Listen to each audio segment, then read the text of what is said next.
Ahora viene Terapia de Noticias. ¿Qué tal? ¿Cómo están? Bienvenidos. Largamos, semana 2, día 1, Terapia de Noticias. Empecemos de esta manera, con esta frase provocativa. Detrás de todo cuadro político hay un cuadro psicopatológico. Muchos te preguntan, che, vos sos psicólogo, ¿para vos qué es Trump? Ubicalo dentro de un manual. ¿Dónde lo pondrías? ¿En qué categoría diagnóstica? Como yo tenía alguna duda, justamente hice una interconsulta. La verdad, la mejor definición no me la dio un psicólogo, me la dio un politólogo. Se llama Andrés Malamud, de la Universidad de Lisboa. Lo pueden leer muchas veces en La Nación, muy sagaz. Y Andrés dio una definición que a mí me gustó. Dijo, más que un fundamentalista, Trump es un narcisista. ¿Qué quiere decir eso? Le dije a Andrés. Vea, es esto. Es un tipo que si vos ves como si fuera la historia clínica a lo largo de su vida, no es que tuvo ideas muy sólidas, muy continuadas. El tipo va buscando amalgamarse a lo que va queriendo la gente y lo que quiere fundamentalmente es conservar la centralidad. Si una idea le sirve para mantener la centralidad, ahí va él. Que bueno, yo un poco me tranquilicé. En definitiva, es mejor tener a un narciso que a un fundamentalista. Me dijo, sí. Algún otro más me dijo, mira, este tipo lo único que quiere es ser la estrella 51 de la bandera. Cuando termine el mandato, ser él la carita a la estrella. Y algo de eso por ahí hay. Un colaborador muy cercano o alguien que trabajó con él hace poquito tiempo, contó que en la oficina de él, cuando uno entra, está toda tapizada con tapas de revista con la cara de Trump. Eso abona la teoría del narcisismo. Y uno se pone como feliz, ¿no? Bueno, es solo un narciso, otro narciso más en el planeta Tierra. ¿Por qué podría uno ponerse contento con eso? Bueno, hay algo que se llama sesgo. ¿Qué es el sesgo? La distorsión en el procesamiento de cómo uno procesa la información, cómo se informa. Y hay algo que se llama sesgo de confirmación, y es que uno va a buscar información que le valide las creencias que uno ya tiene sobre algo, ¿no? Que a uno lo tranquilizan. Voy y abrevo de la fuente informativa que confirmo lo que yo ya sé. Es casi un atajo mental además, tranquiliza. El ejemplo máximo es que uno lee los diarios que le confirman lo que uno ya piensa de antes.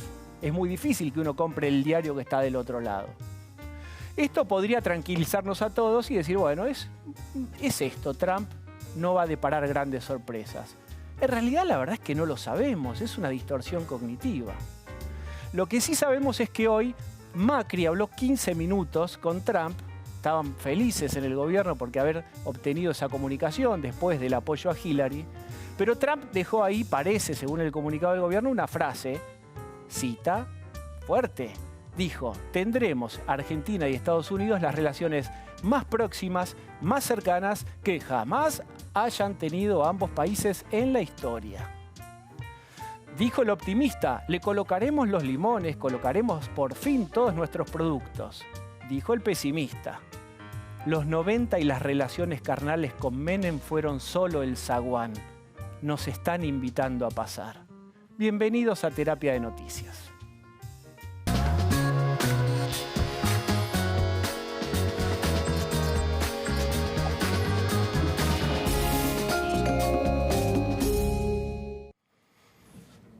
Acá estamos, recuerden, de lunes a viernes, vamos de 9 a 10 de la noche, me encanta hacer esto siempre, esto lo aprendí de Mauro Viale, siempre lo digo, 9 y 11, vamos completamente en vivo, después tienen repeticiones para los desvelados, 12 y media de la noche, y mañana hay otras 2 repeticiones, recuerden que esto es como el sushi, pueden guardar los rolls que sobran en la heladera y se mantienen frescos 12 horas, esta información puede ser consumida si no la están viendo en vivo, está en excelente grado de conservación. Voy a presentar a quienes me acompañan hoy.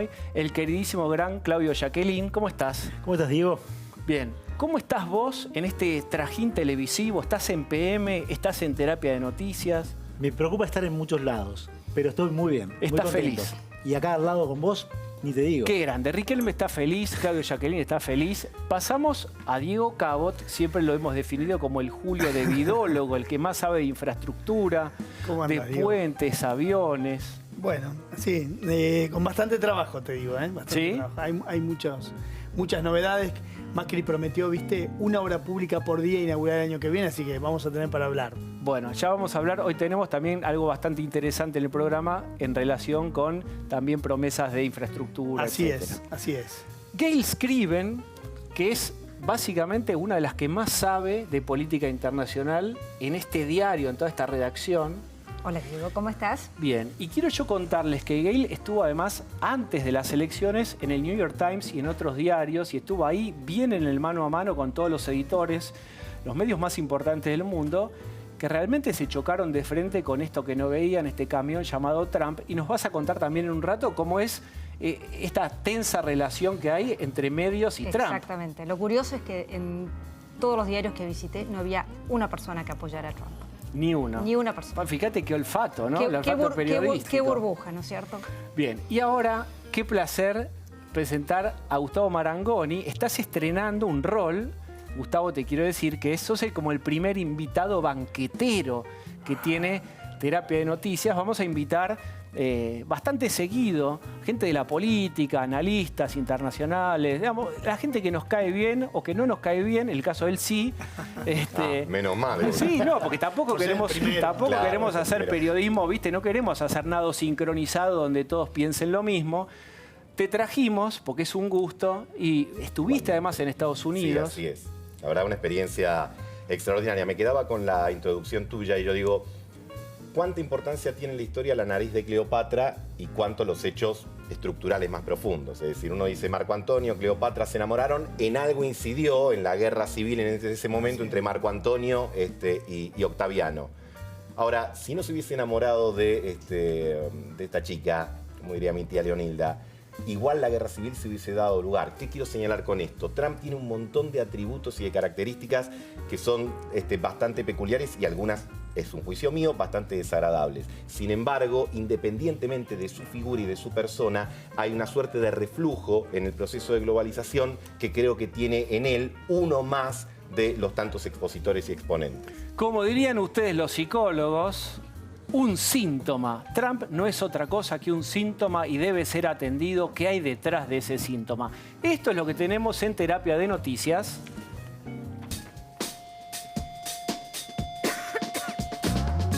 Los 15 minutos. Bueno, ahí está Trump, orgullosísimo con sus hijos. El hijo medio que se le duerme, el de 10 años, pobrecito. Ahí está el ring, Angelici contra Carrió, que fue fuertísimo en la mesa de Mirta Legrand. Dijo que era un delincuente. Claudio Jacqueline en el ring. Y Lavagna, después de un silencio prolongado y cauto, dijo cosas tremendas sobre el rumbo económico de este gobierno de Cambiemos. Los vamos a analizar en un ratito. Está Gustavo Marangoni para eso también. Terapia de Noticias. Señores, ¿largamos?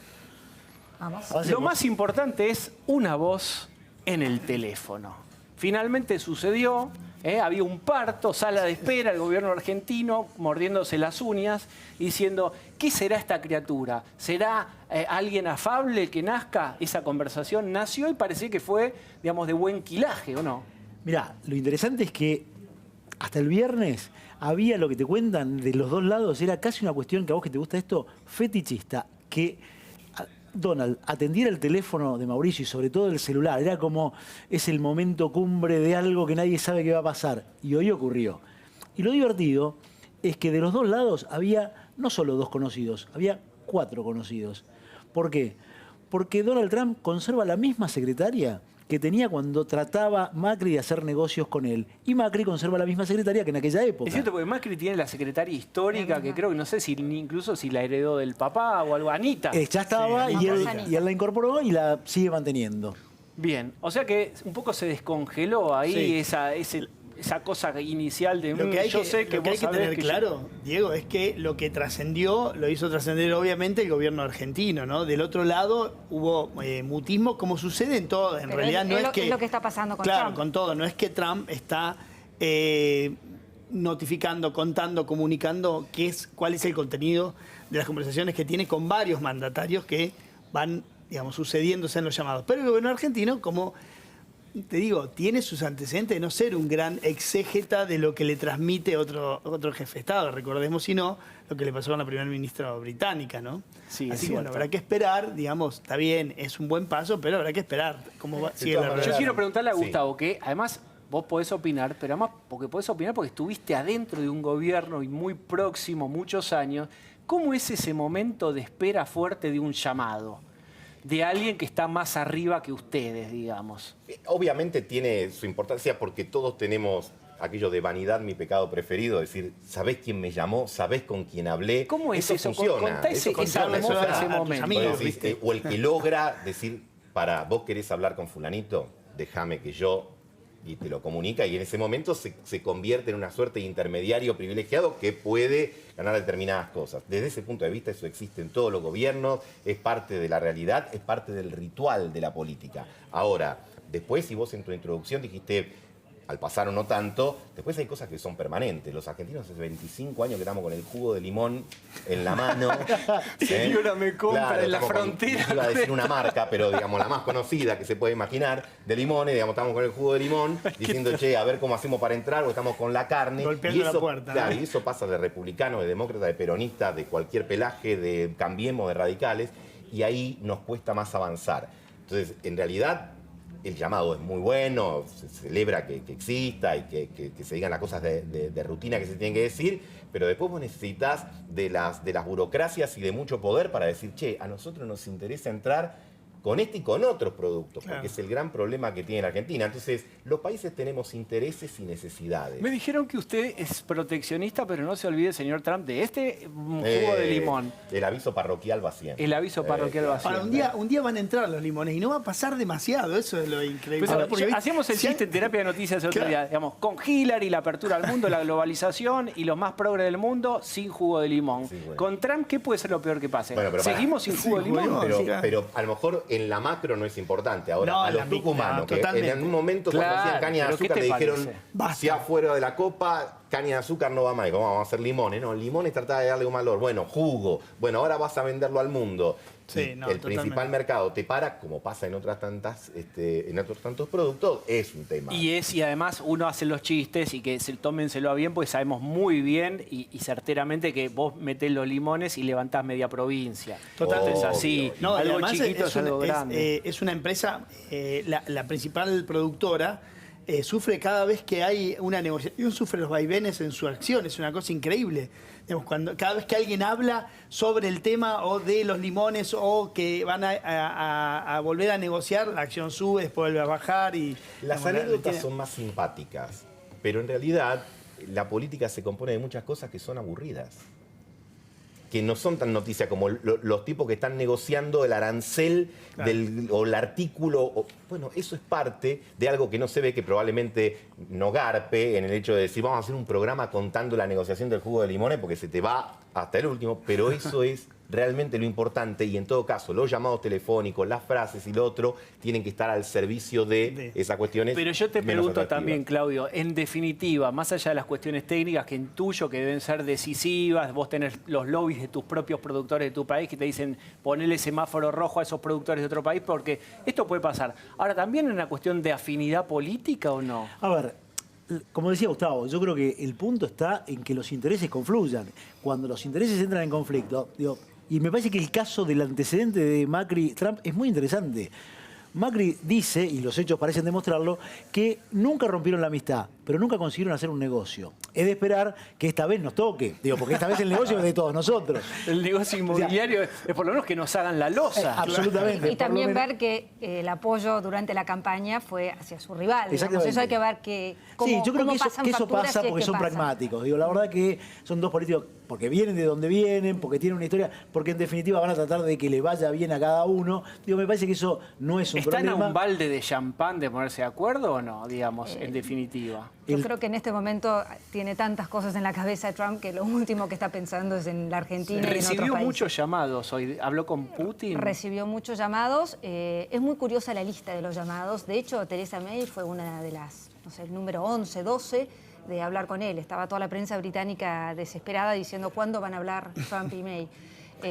Habló Para con- la relación entre Estados Unidos e Inglaterra es como 11, es como Exactamente. Te metieron medio, viste, te sentaron al lado del baño. Es como en que el estás en la restaurante. última fila, digamos. ¿No? Sí. Y es como que a la abuela la llamaste última. Eso es así. Digo, si ves la relación histórica de Inglaterra con Estados Unidos y a la abuela la dejaste para el final. Antes que eso habló con México, habló con Corea del Sur, habló con varios otros países. Gustavo, vos estuviste ahí. Sí. Digamos, si yo te pido una sensación más que un análisis, ¿vos notaste esta cosa de la América profunda, no escuchada, que está fuera de las series de Netflix, que no está retratada, que no está... No tanto porque yo estuve en Washington y ahí los demócratas arrasaron. Lo que vi, sí, es la tristeza, no solo de perder, sino en la previa sentir que tenían, primero, una candidata flojita de carisma. Es decir, menos onda que un renglón, dirían los chicos acá, no podía conmover al electorado demócrata.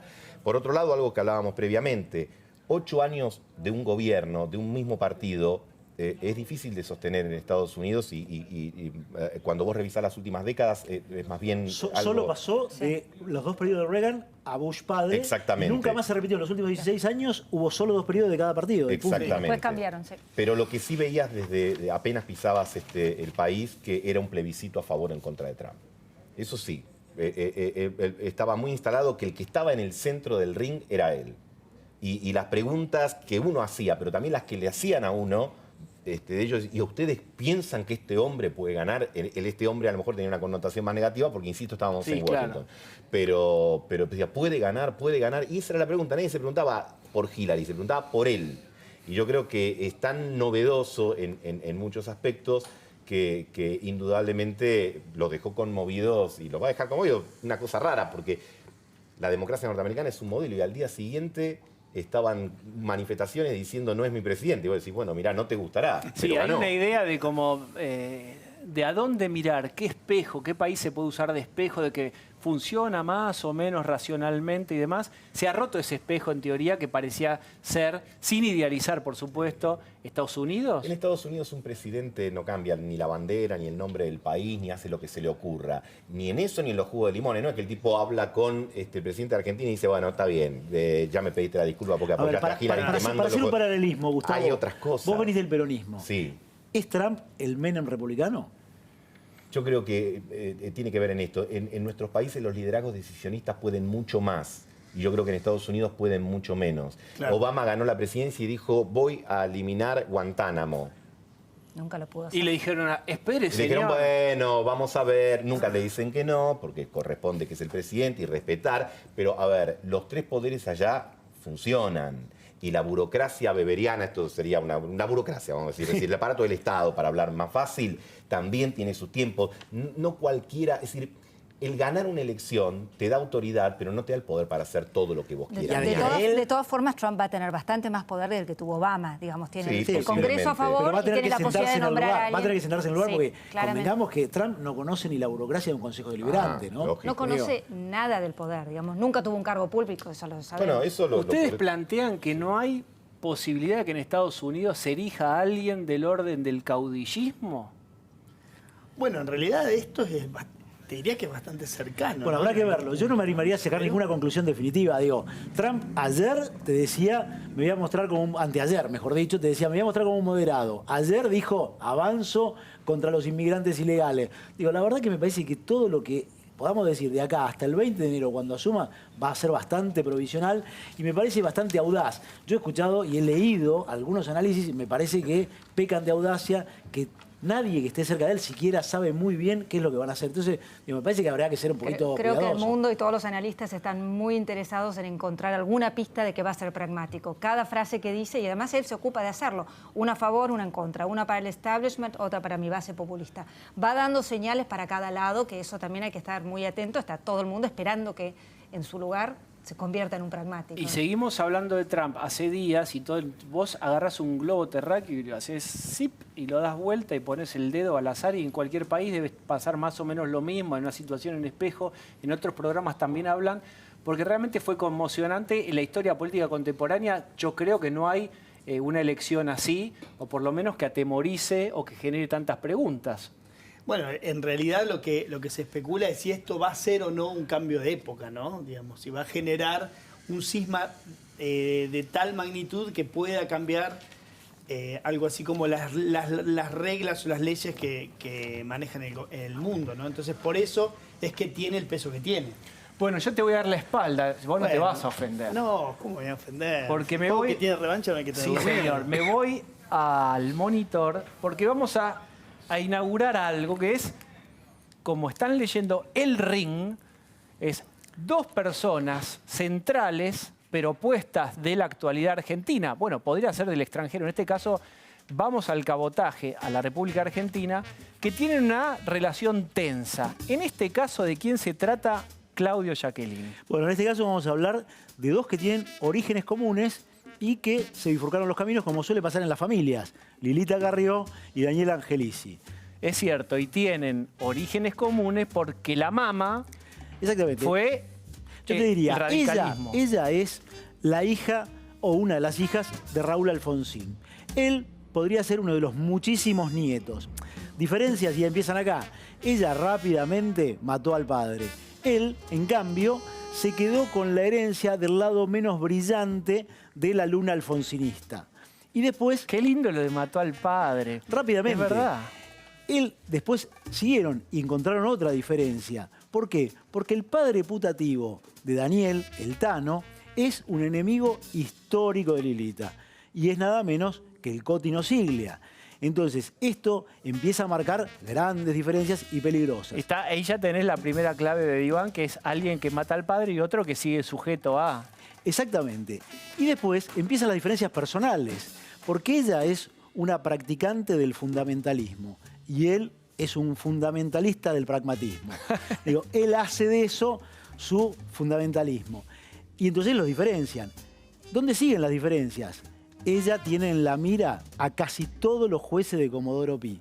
En cambio, él los tiene a Tiene casi en la todos. mano a todos los los jueces tiene- de Comodoro ¿sabes qué? Los Pi. tiene a casi todos en la lista de invitados a todos sus cumpleaños.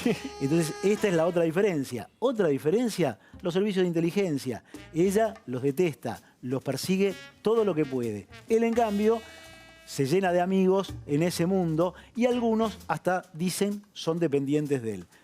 Otra diferencia que es bien importante.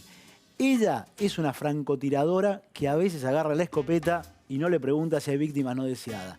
En cambio, él dicen, según quien lo diga, él es un gran tejedor de sociedades o un gran constructor de complicidades. Con lo cual, esto los pone bien de punta y hace que la cosa escale. Ahora, ¿cuál es el problema, Diego, hoy? Que como hace 20 años, los dos compartían el mismo espacio. Los dos adentro del radicalismo. Pero una diferencia, era el radicalismo declinante donde estaban fuera del poder. Hoy comparten el espacio de Cambiemos. Y en ese espacio de Cambiemos no hay mucho lugar para semejantes diferencias. Los amigos de Lilita dicen, él arma causas con sus jueces amigos para perjudicarnos. Los amigos de Angelici dicen, ella dice cualquier cosa con tal de salpicar porque total no le importa. El problema es que el barro le empezó a llegar a Mauricio. Y el problema es que Mauricio tiene fuerte dependencia con ambas figuras, porque las dos, Absolutamente. el Sol y la Luna, orbitan alrededor, pero forman parte de Cambiemos y, Forman parte y son muy difíciles de importantísima. reemplazar. Muy difícil. Hay vínculos que él... Y hay una cosa que hoy Macri dijo y me parece muy interesante. Macri dice, no hay lugar para internas cuando hay tantas necesidades que a enfrentar. Claro, el problema es que Macri lo mira de una manera un poquito naif, porque detrás de las internas, como pasa con la relación Argentina-Estados Unidos, Trump-Macri, hay intereses. Y Lilita va tirando así estratégicamente declaraciones como bombas, supone uno, para ir por lo menos, si no lo puede correr de la cancha, ir alambrándole el campo para que no se despliegue tanto o no crezca Angelici. Y es cierto, lo ha conseguido bastante, Diego. Claudio, gracias. Vamos Gracias, a ir al Diego. corte. Cuando volvemos, fuertísimas declaraciones de Roberto Lavagna y no a favor del plan económico del gobierno. Ya venimos. Sigue Terapia de Noticias. 9:34. Bueno, hablábamos de quién, de Angelici y de Lilita. Mirta Legrand le tiró con toda a Angelici, dijo que era un delincuente. ¿Y qué está pasando en este mismo momento, Claudio En Jacqueline? este mismo momento, Mauricio trata de, otra vez más, contener a Lilita. Y Lilita dice que a ella no la contiene nadie. Así que veremos qué resulta mañana, obviamente. Están cenando en este momento en Olivos. En este momento cenan en Olivos y él trata de ponerle un plato amable y yo no sé si ella no le va a devolver con un bife de hígado bastante amargo. Es cierto, viste que le ponen, cuando ella está enojada, eligen especialmente el menú para sosegarla. Es una cosa que parece un chiste y es real. Bueno, vamos a hablar de algo fuerte hoy. Después de muchísimo tiempo de silencio, me consta, lo perseguimos un montón a Roberto Lavagna para hacerle alguna nota. Prudentemente eligió callar, en algún momento decían, no quiere ser el mensajero de malas noticias. También les puedo anticipar que tuvo reuniones con Sturzenegger, con Prat Guy, diciéndoles, no voy a hablar, pero les digo a ustedes, no estoy de acuerdo con el plan económico. Parece que el feedback que le dieron no fue el mejor. Y finalmente hoy habló por Radio La Red, Roberto Lavagna, y dijo que comparaba el plan económico de Cambiemos con el de los militares y con el de los años 90. O sea, un epitafio. Les pregunté, largo con vos, que manejaste un banco enorme, digamos. A ver, yo creo que hay que separar. Obviamente que hay un golpe de efecto en hablar de los militares, de Menem, etcétera, pero me parece que lo importante es lo otro. Lo importante tiene que ver con que los argentinos tenemos dificultades como tales para poder salir del péndulo de la inflación vía emisión monetaria al tema del endeudamiento. Y cuando digo los argentinos no es ningún eufemismo. A ver, los peronistas, primera persona del plural, tuvimos un gobierno último en el cual la inflación fue un problema, en parte por el tema de la emisión monetaria, pero también un gobierno con Menem, donde el endeudamiento fue uno de los elementos. Los radicales también. Alfonsín fue la beta inflacionaria, digamos, con la emisión monetaria que terminó en la hiper, y de la Rúa prosiguió el tema del endeudamiento. ¿Qué quiero señalar con esto? Que hay un patrimonio colectivo de los argentinos que nos impide salir de este péndulo. Entonces, el punto principal de lo que dijo Lavagna... Escuchen, lo que está diciendo Gustavo Marangol, ustedes reténganlo, pues es el único peronista con autocrítica en este nivel. Después nadie más dice esto, Gustavo. Es la realidad. Pero yo creo que corresponde señalar que hay cuestiones que trascienden los partidos, trascienden las personas y son dilemas, auténtico dilema, del cual nos cuesta mucho salir. Entonces, creo que Lavagna, que es un hombre respetado y respetable, está marcando algo que a mí me parece importante. Ojo de no salir del tema del endeudamiento vía emisión monetaria para meternos de la inflación vía emisión monetaria, para no meternos en un hiperendeudamiento que en última instancia nos deje siempre girando en falso. Ahora, ¿podemos separar a Roberto Lavagna economista del Roberto Lavagna político? Digo, porque tiene un componente muy fuerte político y tiene un enrolamiento político. Yo creo que habló más como economista que como político. Ahora, a lo mejor, insisto, es muy llamativo, pero si vamos a estar discutiendo, a ver, va de suyo, ni Macri es Videla, porque es demócrata, porque ganó las elecciones legítimamente, ni tampoco es Menem, porque no tiene peronismo detrás, ni tampoco tiene privatizaciones para hacer. Así que eso está fuera de toda discusión. No. Vamos al fondo. El fondo de la discusión es cómo vamos a hacer si la Argentina no crece para financiar la deuda y después pagarla cuando llegue el momento y no caer en un nuevo default. Porque la historia de la Argentina, lamentablemente para todos nosotros, lo que hemos tenido responsabilidades también, es o la inflación que te come el salario o el default que deja todo lo que prestaron colgado del pincel. Ahora, hay como cierto consenso entre los economistas, incluso los que trabajan con el peronismo, de que la ecuación del endeudamiento es un problema, pero también es verdad que estaba subendeudado el país, ¿no? Y que podía endeudarse sin demasiado riesgo, ¿no? Entonces pareciera como que ese es un argumento bastante consensuado. No te endeudes demasiado, pero todavía te damos una carta porque en realidad la Argentina, por razones ideológicas o de tasa de cambio, lo que fuera, de tasa de interés, pero se había endeudado muy poco, ¿no? Es un argumento válido para el 2016. Por pero eso, cuando vos ves que el 2017 no, claro. el déficit va a ser más alto que el 2016, en el 2018 más que en el 2017, o igual, pues decís, che, ¿cómo sigue esta historia? No, Porque totalmente. Pero parece un argumento, a mí me marea algo. para mí me parece que hay un argumento interesante, porque parece con este argumento acercarse demasiado a los ortodoxos, siendo un heterodoxo por naturaleza, Lavagna, y cuando, en gran parte, digo, lo que uno escucha de quienes están del gobierno, dicen, bueno, lo estamos haciendo porque este es el puente que teníamos que construir entre la salida de donde estábamos y el mundo al que queremos llegar, y si no, no hubiera habido gradualismo. Y entre otras cosas es, ¿qué está detrás? Está detrás el déficit. Digo, por Obvio. eso se necesita el endeudamiento. Obvio. Digo, claramente. Por eso creo que el tema es, si vos al 2016 le tenés que dar al gobierno un hándicap, es el hecho de decir, mirá, si vos le estás pidiendo que no haga ajuste y le estás pidiendo que no Claro, se endeude, le estarías exactamente. pidiendo A que eso sea te alto y decía bajo a la con vez y no lo se del puede. consenso. Ahora, acá lo que tenemos que hacer es tratar de mirar con un poquito más de mediano y de largo plazo y decir, mirá, el déficit proyectado es muy grande porque además se agrega la caja de jubilación, el tema del plan de reparación histórica. Es decir, entonces tenés un horizonte que es complicado. Y vuelvo un segundo nada más al tema de Trump. Nos vamos a comer todos. Viene un amigo y dice, muchachos, pidan lo que quieran, pago yo. ¿Todos qué hacemos? Pedimos lo más rico, lo más caro. En un momento ves que empieza a buscar los bolsillos y decís, uy, me olvidé la tarjeta en casa, dice el amigo. Inmediatamente tendríamos que variar el menú. La tarjeta del amigo es el acceso al crédito de ahora. Hoy Pero lo Gustavo, tenemos. ese mismo eso está menú, bien. todo para todos, pidan lo que quieran, también fue el ciclo que pasó.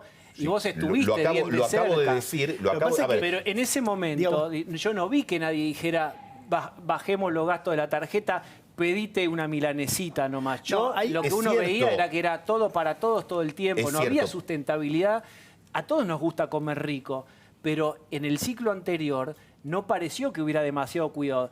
Había dos pulmotores, ahora seguramente es el de toma de deuda, pero antes fue el de emisión. Los dos te llevan a un déficit. Diego, yo arranqué diciendo exactamente eso y extendiéndolo más, si querés, a los últimos 30 años de la vida política argentina.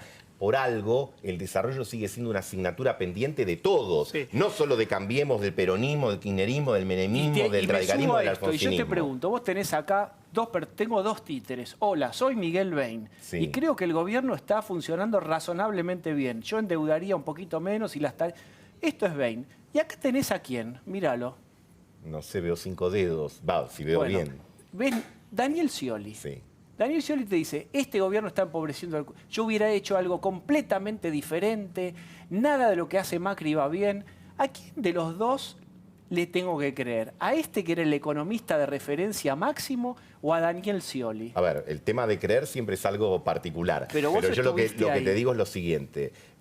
A mí me parece que lo que está planteando Miguel es una cuestión de apostar a la responsabilidad en un año que es difícil. Y yo creo que el peronismo en su conjunto, no en su conjunto, buena parte del peronismo, ha apoyado, y yo comparto eso, leyes tan importantes como la salida del default, el plan de reparación histórica, el tema del blanqueo, porque es importante facilitar la gobernabilidad. Eso no quita que puedas marcar determinados alertas, Pero decir, espérame, ojo con este tema. Y yo creo que en ese sentido el peronismo en el Congreso ha actuado con mucha pero está bien. responsabilidad. Sí, el peronismo, ese responsable que vos decís, el de Corbatín, no, yo no lo pondría hoy a Scioli ahí. Scioli es mucho más extremista. ¿Vos estás de acuerdo con la posición de Scioli hoy? Mira, y te trajimos para incomodarte, lo Pero lamento. está muy bien. Lo lamento pero está muy mucho. bien. A ver, yo creo que la etapa que terminó en la Argentina el 10 de diciembre del año pasado en realidad terminó antes.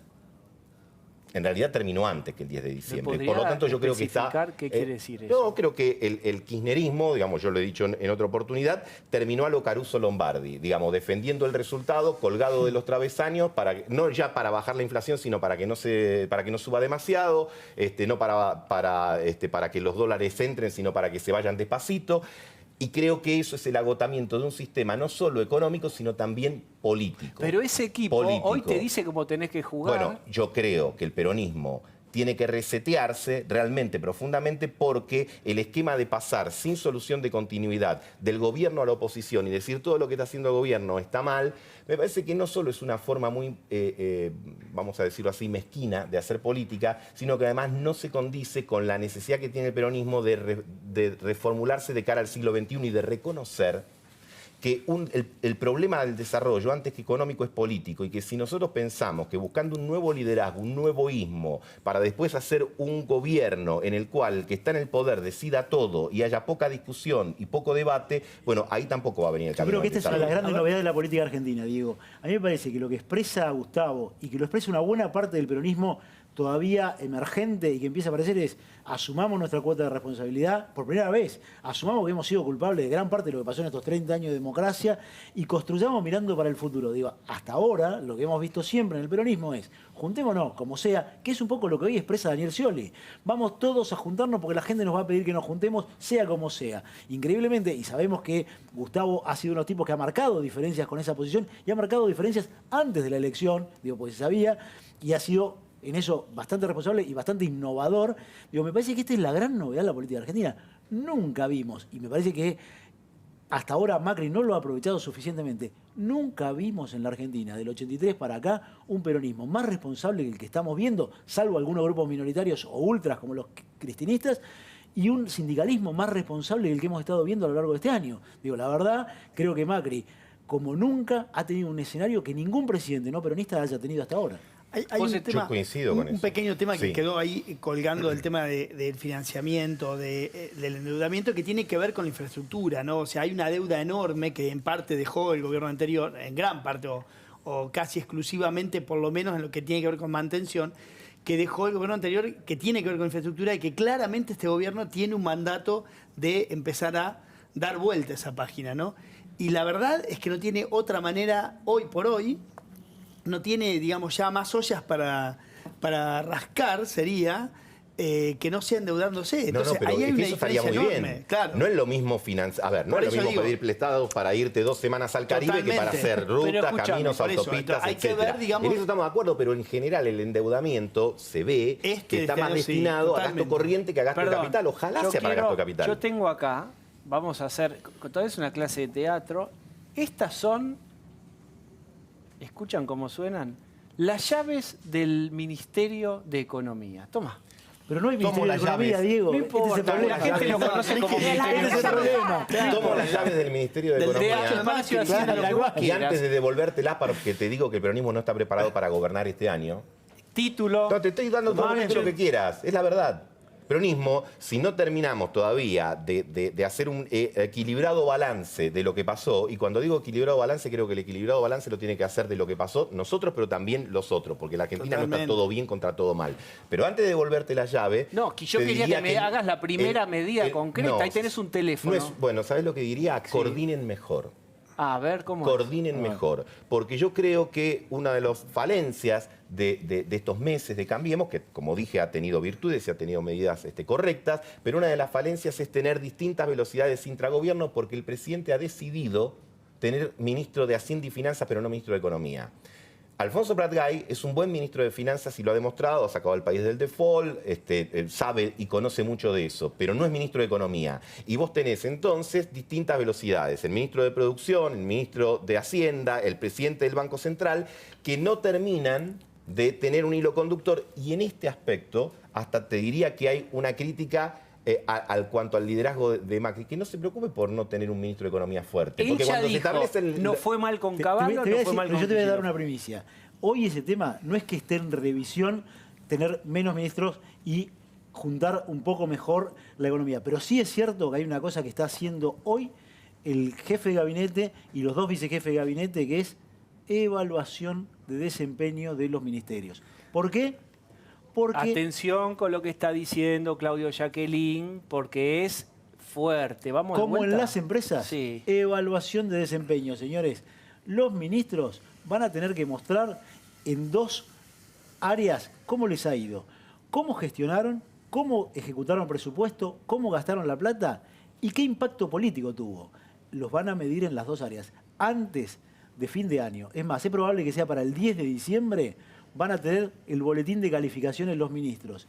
Y guarda cómo lleguen esos boletines. Porque hay algunos que están para recuperatorio o para marzo. Y ¿Con, es- con la idea de algún cambio en ese caso? Es posible, lo que sí es que los van a poner a dar examen y alguno a lo mejor va a marzo y ahí se verá si en marzo sigue adelante o va a tener que venir otro que ocupe esa vacante. Pero vos fíjate que justamente diste, digamos, un dato que no es menor, que es quiénes están haciendo esto, ¿no? Que es este trípode que conforman Marcos Peña con Exacto. Lopetegui y Quintana. Y ese trípode muchas veces termina por generar lo que decía Gustavo, ¿no? Una cosa así como de complejidad a la hora de la gestión. No es fluida la relación de varios ministros que tienen a su cargo ejecución de presupuestos importantes con ese trípode de Lopetegui y Quintana. Es como una suerte del auditor constante dando vuelta que no Vos se sabe muy manejaste bien un quién. banco. Sí. ¿Te gusta las LEVAX, suponete, como para controlar la inflación? ¿Las No. tasas altas? Pero como A ahorrista no puedo decir que a no. ver, fíjate qué tema tan importante. Hay casi 700.000 millones de pesos en LEVAC. Eso es deuda de corto plazo. En algún momento esa deuda de corto plazo se va a tener que convertir en deuda de mediano o largo plazo o bajar. Puede pasar por la vía virtuosa. Si la economía se empieza a monetizar, va a ir bajando naturalmente la LEVAC porque los bancos van a recuperar su plata y se la van a dar a los terceros, es decir, a las empresas y a la gente. Ahora, si eso no pasa y la reactivación económica y el crecimiento tarda en volver, esa bola te va a seguir creciendo. Entonces yo te digo una cosa, a mí, mira, una vez le escuché decir a Pablo Gerchunov, un economista genial, que cuando vos estuviste del otro lado y mordiste la manzana de la comprensión, sabés que las cosas no son tan fáciles, que los goles siempre se hacen más fáciles de la tribuna, Totalmente. el boxeador pega mejor estando vos desde la primera fila del ringside, y que no es sencillo. Así que, y yo tampoco parto de la idea que el gobierno se levanta toda la mañana para ver cómo les joroba la vida a la gente. Yo lo que planteo es lo siguiente, digo, aprendamos de todos los errores sin pensar que el patrimonio o el copyright de determinados errores es solamente de un sector. Porque en la Argentina, en todo caso, populismo hicieron varios, no solo el peronismo. Y desconocer el tema de la dinámica endeudamiento-déficit también fue patrimonio de otros, de radicalismo, de otros sectores independientes, etc. Entonces yo digo, no estoy licuando la responsabilidad de cada uno. Por supuesto que a nosotros, por haber gobernado los últimos 2 años, nos caben más responsabilidades en las cosas.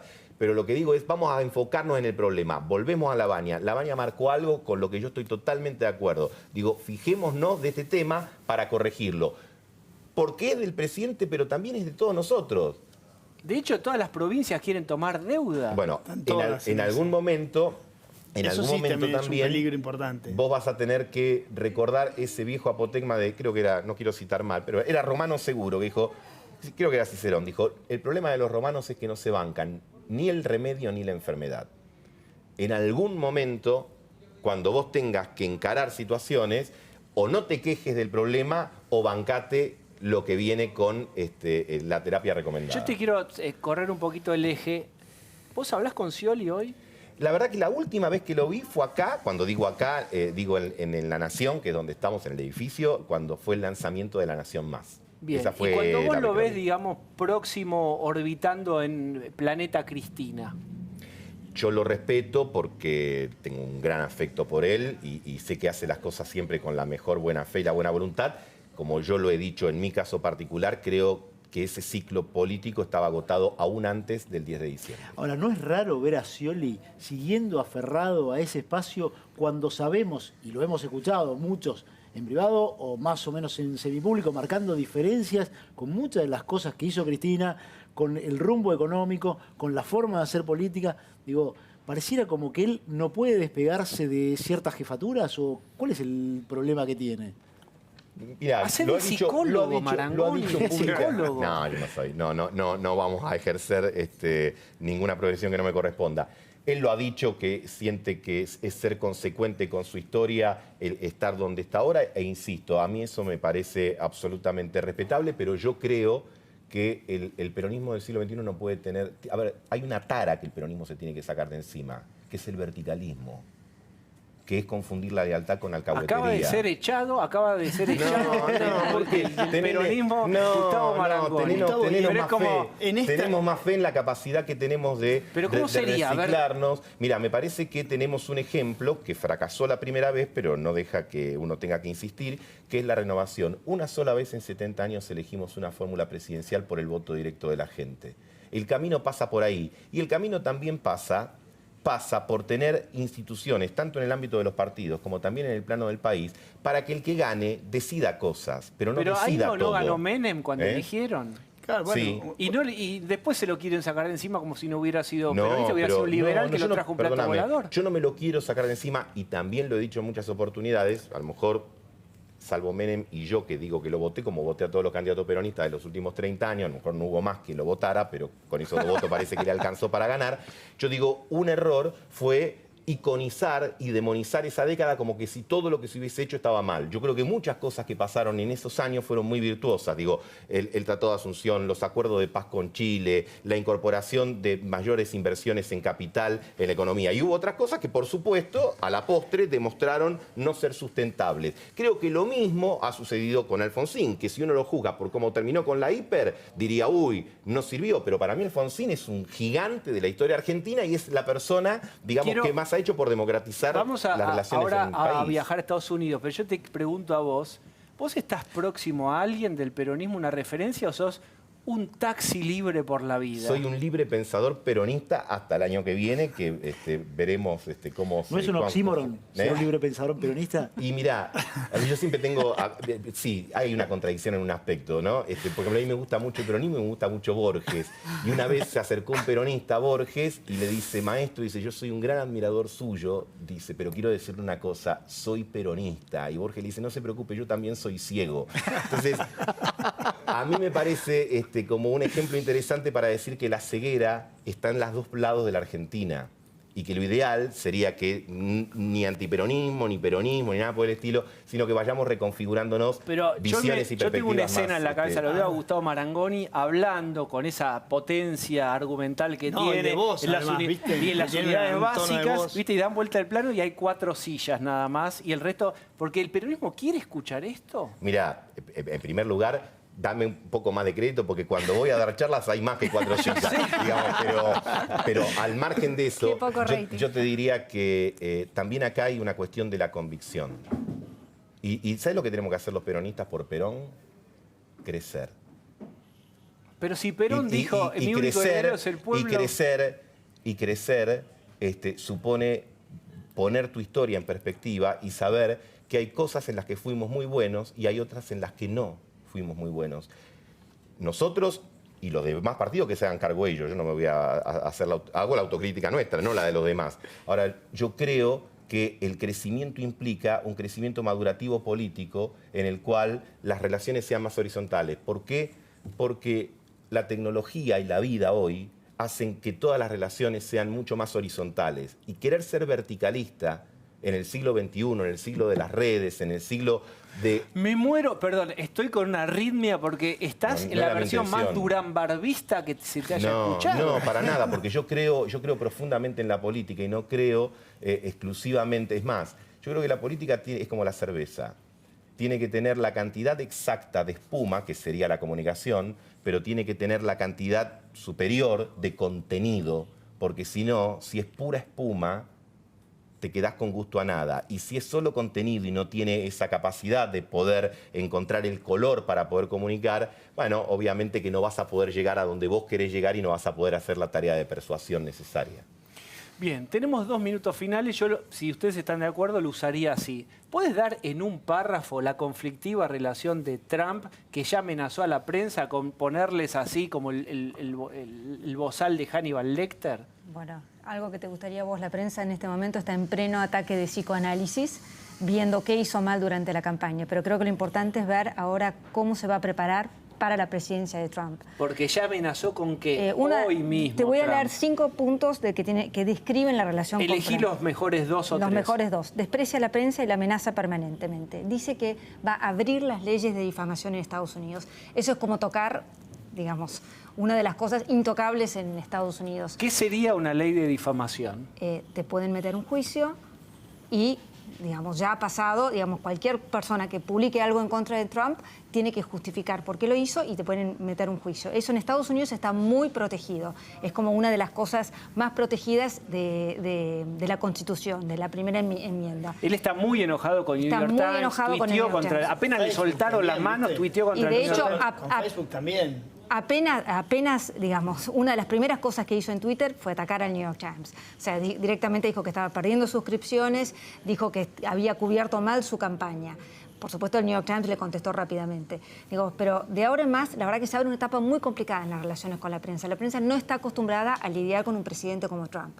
Digamos, con las amenazas de juicio, con la posibilidad de que incluso les prohíba cubrir algunos actos o que incluso le oculte información.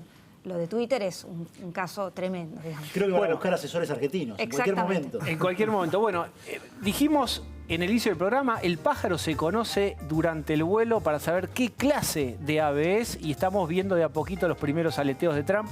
Les agradezco por haber estado acá, Gustavo, especialmente por haber sido por la el invitación. primer banquetista, el banquetista peronista. Bueno, Está bien. bárbaro. Y si después incorporan vino en la sucesiva, Sí, vamos de a Estamos poco. esperando. tendremos por la Gradualismo, delante. yo. Gradualismo. Gradualismo. Les agradecemos Por cerveza, muchísimo a Por ustedes cerveza. por haber estado ahí. Quédense, esto fue Terapia de Noticias y sigan con La Nación Más.